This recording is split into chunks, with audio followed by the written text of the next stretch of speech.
Hello. So today I'd like to share a little bit of my testimony with you. I'm here in Cades Cove in the Smoky Mountains. God had told me I needed to go on a retreat just with him. So he and I, and well, my little dog is with me, have spent the week in the mountains.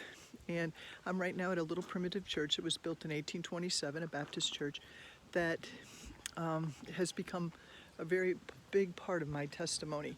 When I first was writing, I really felt insecure about what I was doing. I wasn't trusting anything I was doing. You know, God had asked me to write and to put down in my healthy living things that had happened while I was on my journey. And I just really struggled with that. So as I came up into this church, a man approached me and he said, "Are you from St. Louis?" And I said, "Yes." And he said, "Well, then I want you to go inside and look. There's fingerprints on the ceiling where the people had put their mark on this temple when they were building it." And I did. I looked at it, but it really didn't mean a whole lot to me. Later that day, I was in town, and a friend of mine texted me, and she said, "You say you're not a writer, but God says, I am. He wants you to be confident in your work because it is not you but the Holy Spirit.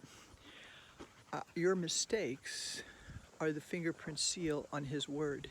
Our smudges turn to jewels on his crown."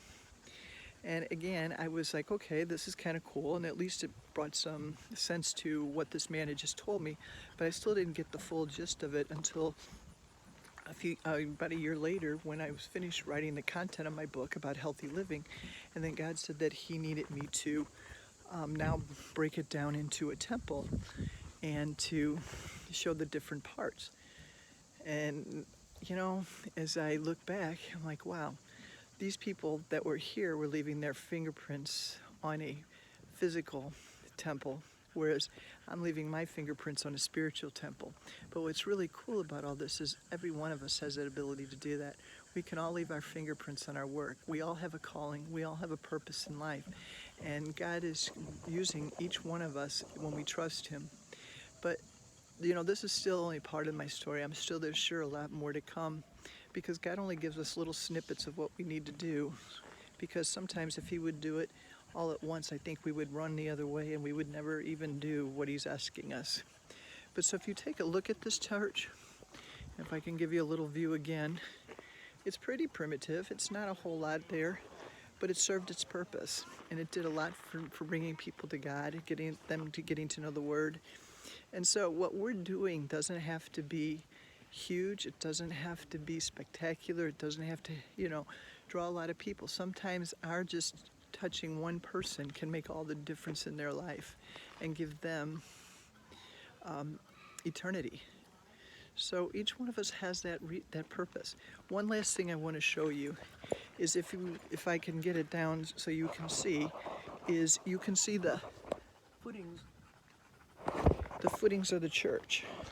And that's what was holding up the church. It's only several rocks, and they had to be strategically placed in just the right size in order for them to be functional. Otherwise, the church would have collapsed.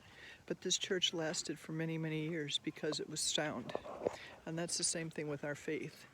If we, have a good foundation, a good footings, then we're going to be able to withstand all the storms and all the battles that we're going to face in our life. So have a good day. Talk to you later.